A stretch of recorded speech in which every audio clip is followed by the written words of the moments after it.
Good morning students. आज के Raman physics classes के द्वारा संचालित इस वीडियो में आप सभी विद्यार्थियों का सादर वेलकम है, मोस्ट वेलकम है। बच्चों, जैसा कि पिछले वीडियो में मैंने आपको बताया था कि आज के क्लास में हम लोग गॉसिस थ्योरम का दूसरा एप्लीकेशन पढ़ेंगे। दूसरा एप्लीकेशन आज हम लोग चर्चा करेंगे कि गॉसिस थ्योरम का यूज करके कल हम लोग पिछले क्लास में एक उपयोग करके उसका एक डेरिवेशन किए थे जो एग्जामिनेशन के लिए बहुत इंपॉर्टेंट है। आज हम लोग सेकेंड इंपॉर्टेंट क्वेश्चन, दूसरा एप्लीकेशन को सीखेंगे जो एग्जामिनेशन के दृष्टिकोण से काफी इंपॉर्टेंट है। बच्चों, आप सभी लोग इस वीडियो को ध्यानपूर्वक पहले समझेंगे और जैसा कि मैं बता चुका हूं कि समझते समय आप लिखने का काम नहीं करेंगे, क्योंकि उसके लिए आपको ऑलरेडी लिखा हुआ नोट्स मिल जा रहा है जिससे आप अपने फाइनल फेयर कॉपी में लिख लेंगे। तो लिखने का काम समझते समय नहीं करना है। इस वीडियो का बनाने का मेरा मुख्य उद्देश्य है आप सबों को समझाना। आप अगर समझ जाते हैं तो लिखने में मुझे जैसा आप पर पूरा भरोसा है कि आप निश्चित तौर पर उस काम में सफल हो जाएंगे, उसमें आपको परेशानी नहीं होगी। इस इंस्टीट्यूट के द्वारा जितने वीडियो बनाए जाएंगे वह आप तक पहुंचता रहे, उसकी सूचना आप तक मिलता रहे। इसलिए मेरे तरफ से खास आप सबों के लिए एडवाइस होगा या रिक्वेस्ट भी होगा कि इस चैनल को, इस इंस्टीट्यूट के द्वारा अपलोड किए गए वीडियो को सब्सक्राइब जरूर करें ताकि आपको सारा नोटिफिकेशन समय समय पर मिलता रहे। बच्चों, अब मुख्य बात पे आ जाते हैं। आज की क्लास में हम लोग सेकेंड एप्लीकेशन के रूप में देखेंगे गॉसिस थ्योरम का जो सेकेंड एप्लीकेशन है वो ये है, expression for electric field intensity due to uniformly charged infinitely long straight conductor oblique wire. बच्चों, इसका पहले हेडिंग को ही हम लोग इतना तोड़ देते हैं, हेडलाइन को ही हम लोग इतना सरल बना देते हैं कि आगे का कहानी अपने आप सरल हो जाए।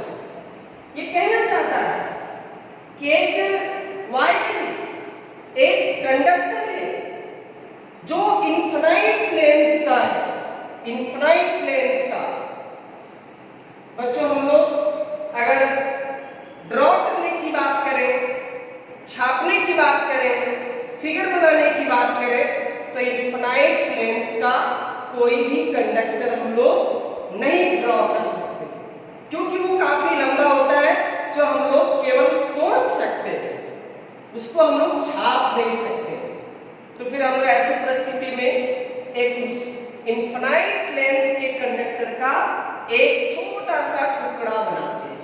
जैसे इस स्टिक को समझ लें, यह एक स्ट्रेट कंडक्टर का उदाहरण हो सकता है जो बिल्कुल सीधा है और लेंथ इनफाइनाइट तो नहीं कह सकते हैं इसको, लेकिन उसका एक पार्ट कह सकते हैं।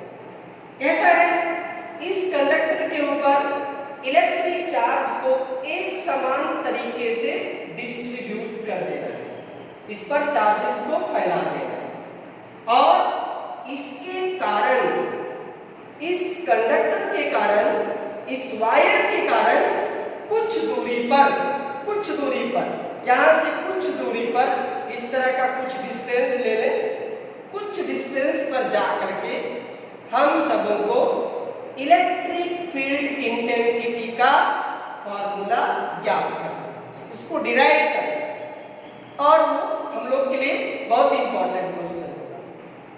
इसी सिलसिले में हम लोग सीधे पहले फिगर फिगर को समझते हैं, फोटो को समझते हैं।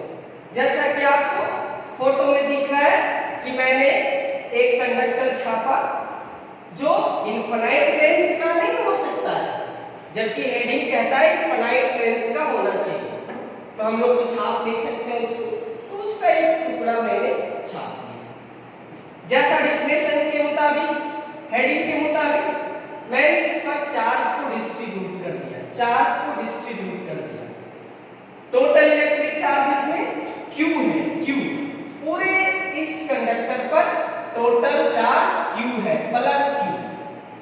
अब इस वायर के कारण यहां से R डिस्टेंस पर एक टारगेट पॉइंट था जिसका नाम है P।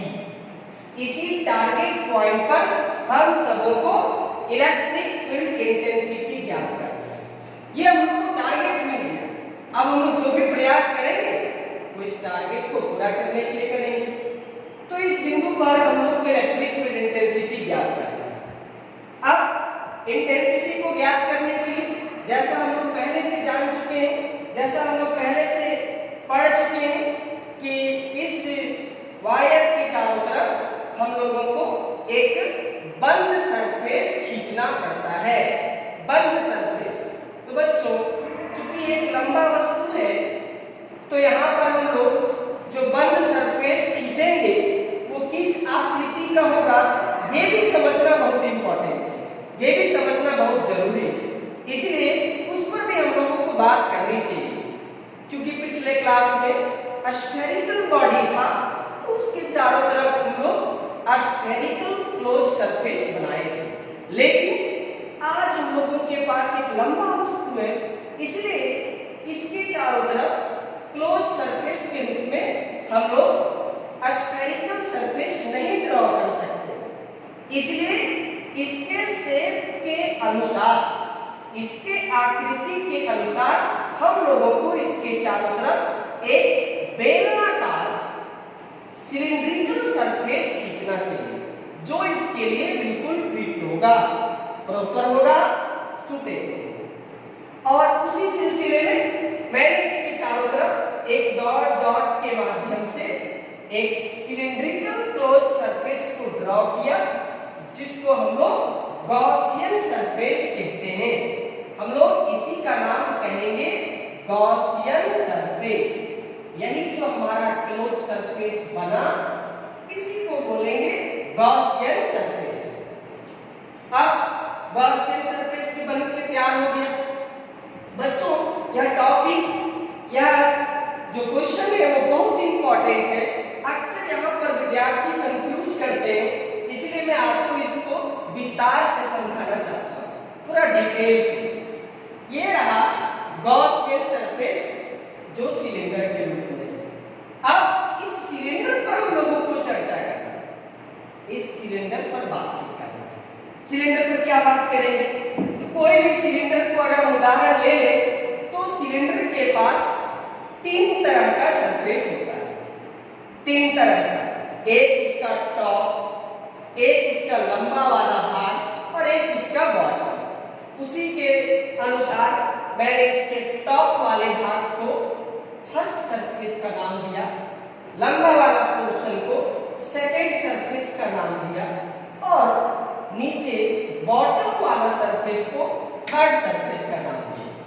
मैं इसमें उदाहरण से भी समझाना चाहता हूँ, क्योंकि जब तक आप इसको नहीं समझेंगे आगे का कहानी आप विस्तार से नहीं समझ पाएंगे। मैं एक उदाहरण से आपको समझाना चाहता हूँ। जैसे इस बुक के माध्यम से हम एक सिलेंडर बनाते हैं, जैसे इसको हम फोल्ड करते हैं, जो आप भी घर में करके जरूर समझें इसे। ये रहा एक सिलेंडर, जैसा कि फिगर कहता है कि इसी के बीचों बीच अंदर से आपका वो जो स्ट्रेट वायर है वो पास किया है, इस तरह से पास किया है, इस प्रकार से पास किया है, इस तरह से, इस प्रकार से पास किया है। मेरे पास अगर भी और कुछ व्यवस्था हो तो मैं पूरी बात आपके सामने रख देना चाहता हूँ। इस तरह से समझ लीजिए कि पास किया है।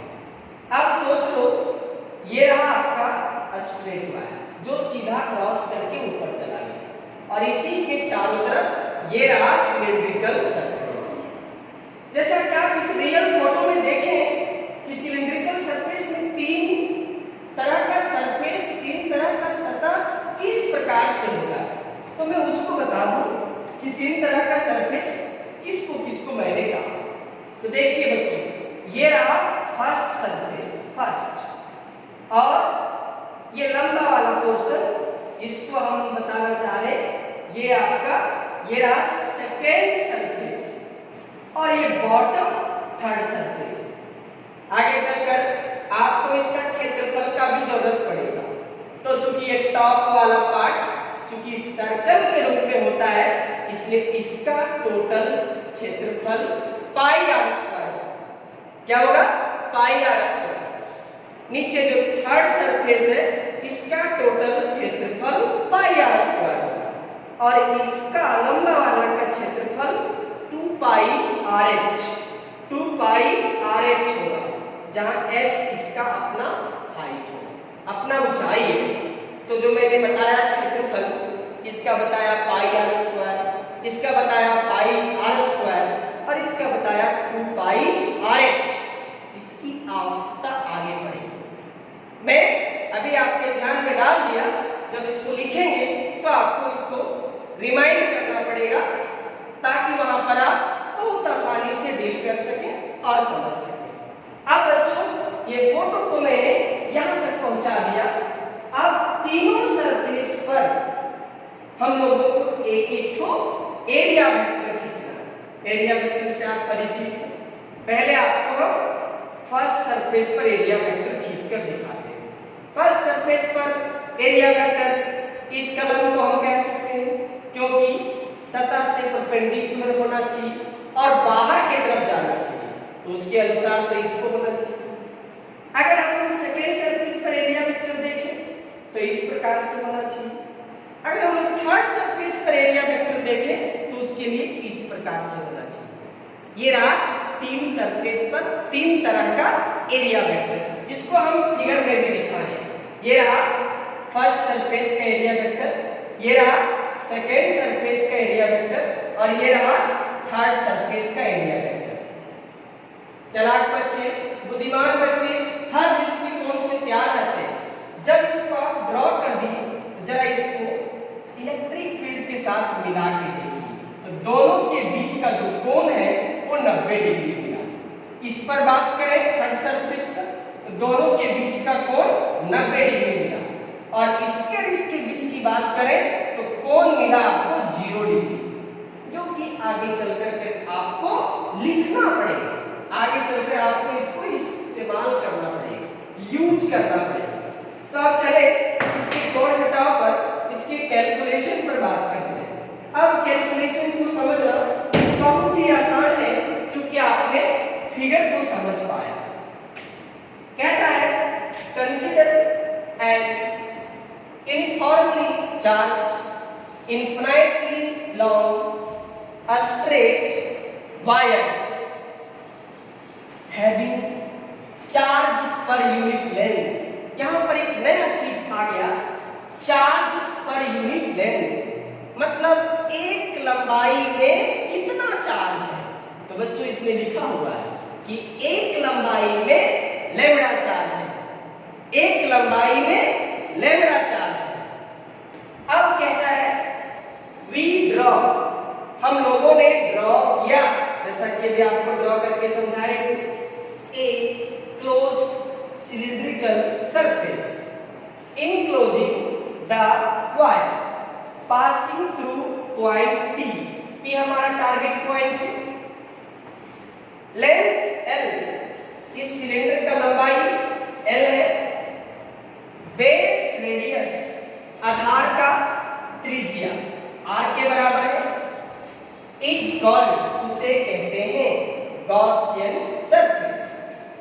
अब आपको याद होगा कि गॉसियन सरफेस के अंदर का चार्ज हम लोग हमेशा निकालते हैं, जो कि बहुत जरूरी है। गॉसियन सरफेस के अंदर का चार्ज निकालते हैं। तो जरा सोचें, यहां से लेकर के यहां तक की बात होगी, ये मैं आपको दिखा रहा हूं, यहां से लेकर के यहां तक यही वाला चार्ज आपको जरूरत है। अब यहां से यहां तक चार्ज कितना है टोटल, यहां से लेकर के यहां तक का चार्ज क्यू है। तो भाई आपको पूरा तो चाहिए नहीं, क्योंकि कुछ ऊपर भी छूट जा रहा है, कुछ नीचे भी छूट जा रहा है, आपको थोड़ा सा कम चाहिए। तो कैसे निकाले, ये बड़ा मुश्किल काम है, लेकिन मुश्किल उसके लिए ना जो ध्यान से बातों को रिसीव नहीं करते। आप तो रिसीव करते हैं, इसलिए आपके लिए कष्ट नहीं है। अभी आपने कहा या सुना कि एक लंबाई में लैम्ब्डा चार्ज है, एक लंबाई में लैम्ब्डा चार्ज है। तो भाई यहां से लेकर यहां तक का लंबाई L है, तो आप खुद सोच सकते हैं कि L लंबाई में कितना चार्ज होगा। जैसे एक आम का दाम अगर 5 रुपया कोई बता दे और पूछे कि 17 आम का दाम कितना होगा, तो आपको गुना करने में देर तो नहीं होना चाहिए, 17 को 5 से गुना कर दीजिएगा, तुरंत बताइएगा 85 रुपया होगा। उसी तरह से एक लंबाई का चार्ज लैम्ब्डा, तो L लंबाई का चार्ज कितना, तो तुरंत मैंने लिखा L इंटू लैम्ब्डा, इसी को हम कहेंगे अंदर वाला चार्ज, तो इसी का नाम दिया Q इनसाइड बराबर लैम्ब्डा इंटू L। तुरंत मैंने इसको इक्वेशन फर्स्ट बना लिया। अब आते हैं अकॉर्डिंग टू गॉसेस थ्योरम, क्योंकि हम लोग इसी का प्रयोग पढ़ रहे हैं। फाई बराबर Q इनसाइड बट्टा इप्सिलॉन, फाई बराबर Q इनसाइड बट्टा इप्सिलॉन। अब बच्चों चूंकि यहाँ पर 3 तरह का सरफेस है, इसलिए 3 तरह का फ्लक्स भी होगा। ये जो टोटल फ्लक्स है इसको मैंने 3 भाग में बांट दिया। क्यों बांट दिया, क्योंकि 3 तरह का सरफेस है, इसलिए मैंने फाई को 3 टुकड़े में विभाजित कर दिया, फाई 1, फाई 2 और फाई 3। पहला सरफेस वाला फ्लक्स, दूसरा सरफेस वाला फ्लक्स और तीसरा सरफेस वाला फ्लक्स। क्योंकि फ्लक्स स्केलर है, निकालेंगे अलग अलग, स्केलर मेथड से जोड़ देंगे, सीधे सीधे जोड़ देंगे, हमको टोटल फ्लक्स प्राप्त हो जाएगा, इसलिए वहां कोई परेशानी नहीं। सिर्फ आपको एक एक करके बारी बारी से अलग अलग फ्लक्स निकालना पड़ेगा। तो अब आई कैसे हम इस टोटल फ्लक्स को 3 भाग में बांटेंगे, इसको हम यहां पर दिखाते हैं। ले चलते हैं आपको, ये रहा फाई, मैंने इसको 3 भाग में तोड़ दिया, फाई 1, फाई 2 और फाई 3, यानी पहला फ्लक्स, दूसरा फ्लक्स और तीसरा फ्लक्स बराबर लैम्ब्डा L बट्टा इप्सिलॉन। क्योंकि अभी आप देख चुके हैं Q इनसाइड का मान लैम्ब्डा L के बराबर है। अब फाई 1 को मैंने तोड़ा, E डॉट ds, यहां मैंने लिखा फर्स्ट, क्योंकि यहां पर अक्सर बच्चे कंफ्यूज करते हैं, यहां आपको विशेष ध्यान देना है।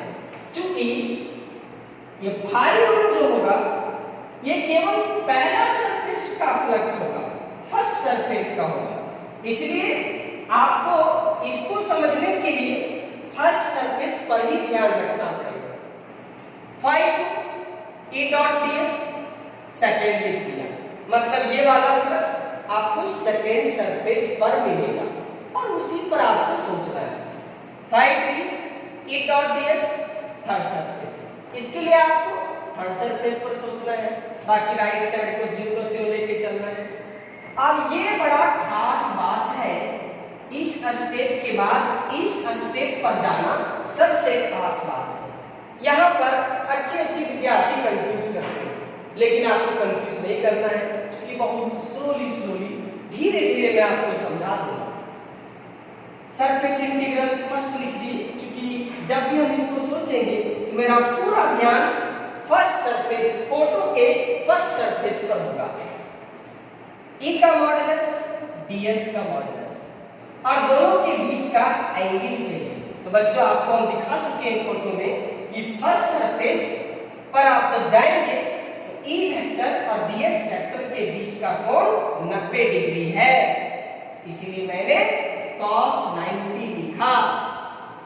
आइए सेकेंड सरफेस पर, अब जैसे तुम फर्स्ट के बाद सेकेंड सोचना शुरू किया तो फर्स्ट सरफेस को दिमाग से हटा दो, सेकेंड सरफेस पर चलो। उसी तरह से मैंने सेकेंड लिखा, ई का मॉडुलस टीएस का मॉडुलस cos 0 डिग्री, क्योंकि आप फर्स्ट सरफेस पर जाके देखेंगे, फिगर में देखेंगे, जरूर देखेंगे, रटेंगे नहीं तो आपको ई वेक्टर और डीएस वेक्टर के बीच का कोण 0 डिग्री दिखेगा।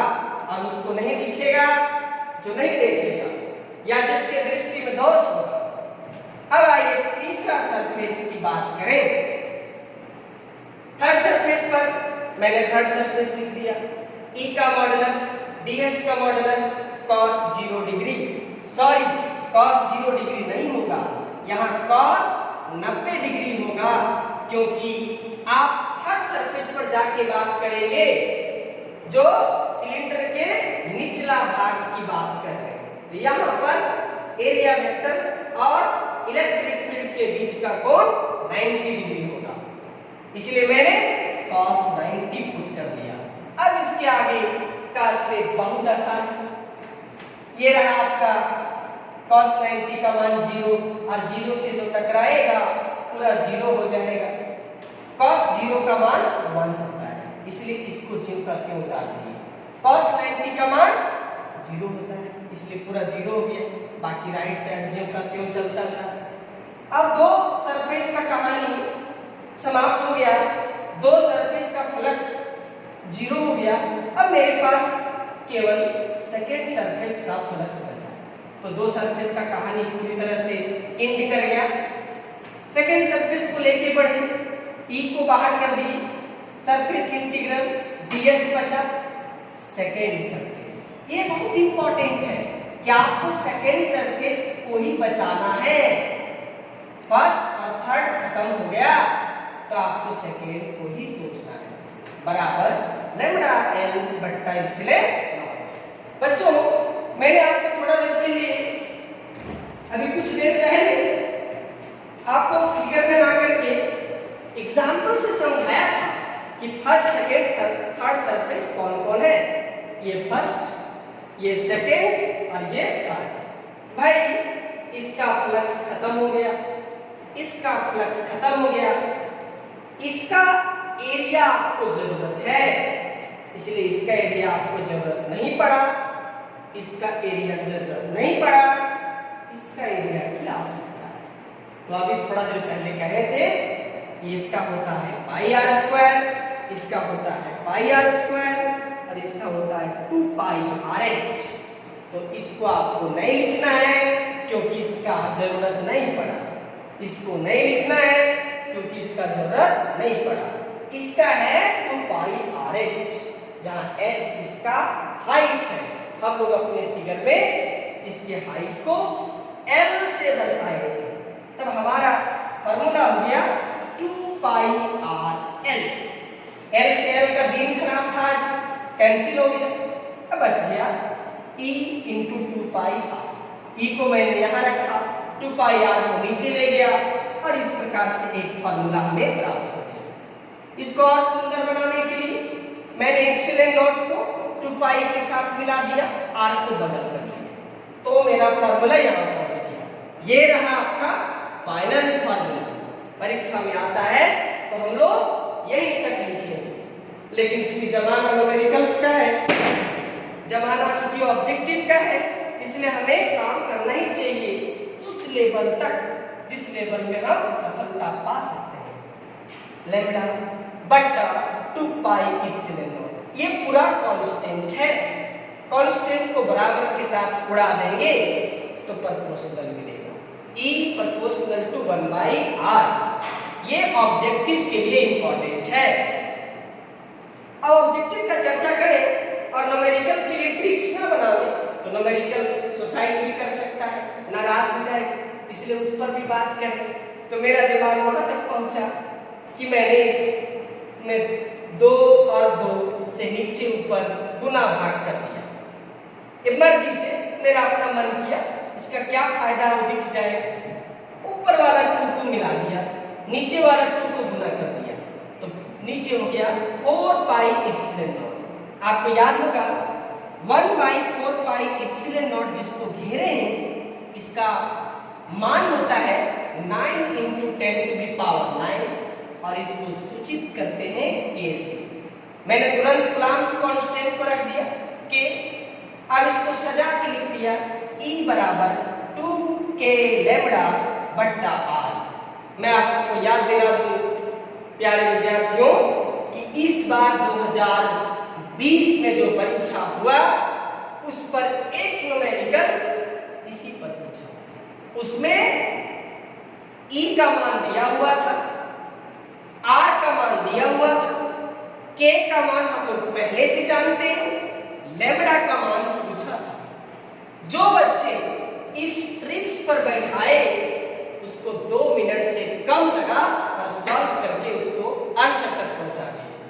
लेकिन जो बच्चे पढ़े थे लेकिन ट्रिक्स नहीं बनाए थे, वो बच्चे क्या किए, इस पर बैठाए, E का मान बैठाए, 2 तो 2 छोड़ दी, पाई का मान बैठाए 22/7, एप्सिलॉन नॉट का मान बैठाए 8.854 10⁻⁻12 और R का मान बैठा, लैम्ब्डा का मान निकालने का कोशिश किए।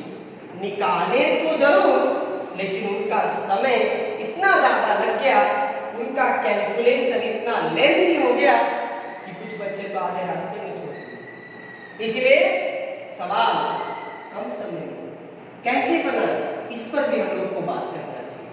तो क्या जो बच्चे इस पर बना रहे थे वो नहीं पढ़े थे? पढ़े थे, लेकिन अंतिम समय में आके ट्रिक्स नहीं बनाए थे, इसलिए उनको समय के रूप में, मार्क्स के रूप में प्रभाव झेलना पड़ा। हम चाहते हैं कि नहीं आप फॉर्मूला तो डिराइव करें ही करें, साथ साथ ट्रिक्स पर भी जरूर बात करें ताकि आपको परीक्षा में समय का बचत हो और सही आंसर को परीक्षा में निकाल सकें और अच्छे मार्क्स से आप पास कर सकें। इसलिए मैंने ट्रिक्स पर बात किया। अब जो बच्चे इस फॉर्मूला से न्यूमेरिकल बनाएंगे वो बहुत आसानी से बनाएंगे, बहुत आसानी से उनका आंसर आएगा। और जब बच्चे आसानी से बना लेते हैं, उसका जब आंसर परीक्षा में या कॉपी में आ जाता है तो उनका हौसला बढ़ जाता है, उनका उम्मीद बढ़ जाता है और वो नए न्यूमेरिकल्स की तरफ कोशिश पुनः करते हैं। लेकिन जो बच्चे आधे रास्ते में छोड़ देते हैं वो कहते हैं भाई भारी न्यूमेरिकल्स बहुत भारी चीज है, ये मेरे पाले नहीं पड़ेगा, ये मेरे दिमाग से परे का चीज है, ये मेरे को बाउंस कर जाता है। बच्चे सवाल बाउंस नहीं करते हैं। सवाल के लिए जो आपके पास हथियार है, औजार है, ट्रिक्स है, अगर वो सुंदर है, अगर वो कारगर है तो निश्चित तौर पे आप न्यूमेरिकल्स को भी आसानी से बनाएंगे। मैं आपको बता दूं कि मेरा PDF नोट्स जो मैं आप तक पहुंचाऊंगा उसमें इस पर सवाल भी बताए हैं, जो आप देखेंगे तो आपको पता चलेगा कि कितना आसानी से हम लोग उसको बनाएंगे। धन्यवाद।